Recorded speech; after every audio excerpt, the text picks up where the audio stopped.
السلام عليكم ورحمة الله وبركاته.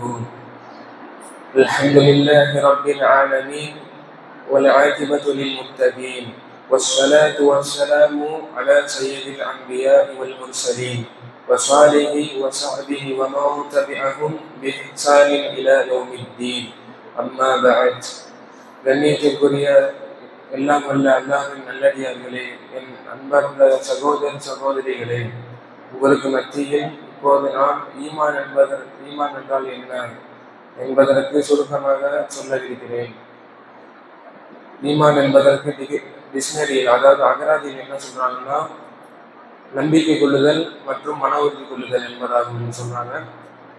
ஈமான் என்பதற்கு விரிவான பொருள் என்னன்னா, அல்லாஹ்வின் தூதர், அதாவது அல்லாஹ்வின் தூதர் நபி ஸல்லல்லாஹு அலைஹி வஸல்லம் அவர்கள் அல்லாஹ்விடமிருந்து என்னவற்றையெல்லாம் கொண்டு வந்தாங்களோ அதெல்லாம் நம்பிக்கை கொள்ளணும், மன உறுதி கொள்ளணும், அதை உண்மைப்படுத்தணும். அது மட்டும் இல்லாமல் அந்த விஷயத்துக்கு கட்டுப்பட்டு செயல்படணும்.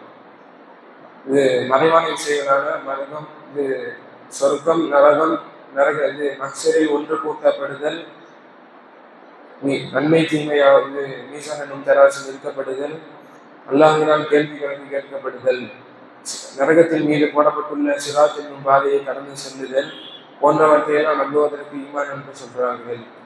அஹ்ல சுன்னா வல் ஜமாஅத்தில் உள்ள அறிஞர்கள் ஈமான் என்பதற்கு என்ன விளக்கம் கொடுக்குறாங்கன்னா, ஈமான் என்பது உள்ளத்தால் உறுதி கொண்டு, அதாவது உள்ளத்தால் உறுதி கொண்டுனா இது மன உறுதி கொள்ளுதல், நாவால் மொழிந்து உடல் உறுப்புகளால் செயல்படுதல் என்றால் நபி ஸல்லல்லாஹு அலைஹி வஸல்லம் அவர்கள் நம்மளுக்கு என்னவற்றையெல்லாம் செஞ்சு காமிச்சாங்களோ அதெல்லாம் உடல் உறுப்புகளால் செயல்படுத்தணும் இது என்பதற்கு ஈமான் ஆகும் என்று சொல்றாங்க. அந்த ஈமானுடைய தன்மை என்னன்னா, நல்லது செய்வதன் மூலம் அது கூடும், கெட்டது செய்வதன் மூலம் அது குறையும் தன்மை உள்ளதாகும். மக்களுடைய பழக்க பாசைகளை, அதாவது சரியாயின் அடிப்படையில் என்ன சொல்றாங்கன்னா, 6 விஷயத்தின் மீது நம்பிக்கை கொள்றதுக்கு ஈமான் என்று சொல்றாங்க. ஒன்று அல்லாஹ்வை நம்புதல், 2வது மலக்குகளை நம்புதல், 3 வேதங்களை நம்புதல், 4 நபிமார்களை நம்புதல், 5 மறுமை நாளை நம்புதல், 6 நன்மை தீமையாவுங்க விதியின்படி அல்லாஹ் எழுதி வச்ச விதியின்படி தான் நடக்கிறது என்று நம்புதல் போன்ற 6 விஷயத்தை நம்புவதற்கும் ஈமான் என்று சொல்றாங்க. எந்த ஒரு முஸ்லீம் இந்த 6 விஷயத்தின் மீது ஏதாயிரம் ஒன்றை மறுத்தாலோ அல்லது ஏற்றுக்கொள்ளாவிட்டாலோ அவங்க முஸ்லீமாக இருக்க முடியாது. அல்லாஹ் ஈமான் ஒரு பகுதி. அல்லாஹ் என்றால் யார் என்று பார்ப்பதற்கு முன்னால் அல்லாஹுடைய வார்த்தை எதிலிருந்து வந்தது என்று பார்ப்போம். அல்லாஹ் என்ற வார்த்தை கடவுள் தன்மை உள்ளவன் மீது அறிவிக்கும் ஒரு பெயர் சொல்லாகும்.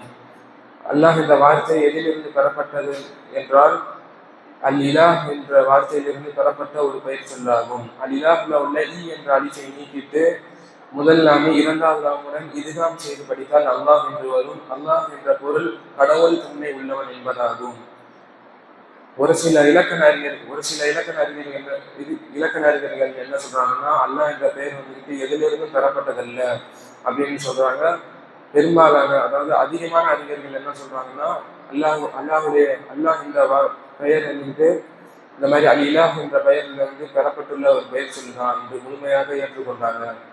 அல்லாஹ் எங்கே இருக்கின்றான்னா 7 வானத்திற்கும் மேல் அனைத்து படைப்பினருக்கும் மேல் அர்ஷிற்கும் மேல் உயர்ந்திருக்கிறான் என்கின்ற இந்த செய்தி தான் அல்லாஹ்வின் தூதர் சொல்றாங்க. அல்லாஹ் வேதத்தில் சொல்லி காட்டுகிறான். இன்ன ரப்பகுமுல் லதீ ஸலகஸ் ஸமாவாதி வல் அர்த ஃபீ 6 அய்யாமின் ஸும்ம ஸ்தவா அலல் அர்ஷ். உங்களது இறைவனாகிய அல்லாஹ் தன் 6 நாட்களில் வானங்களையும் பூமியையும் படைத்த பின் தான் ஆட்சியை அர்ஷின் மேல் உயர்த்தி கொண்டான் என்கின்றது செய்தி வருகிறது. சூரத்துல் அராஃப் 54வது வசனத்தில் வருது. அதே போன்று அல்லாஹ் அரசுல உட்கார்ந்து இருக்கானா, நின்று கொண்டிருக்கின்றானா என்று கற்பனை பண்ணி பார்க்கக்கூடாது. அல்லாஹ் என்ன சொல்றானோ உள்ளதை உள்ளபடி நம்பிட்டு போயிடணும். அதற்கு தான் ஈமான் என்று சொல்லுவாங்க. அனில் வாஹிர் தஅவானா அல்ஹம்துலில்லாஹி ரப்பில் ஆலமீன். அஸ்ஸலாமு அலைக்கும்.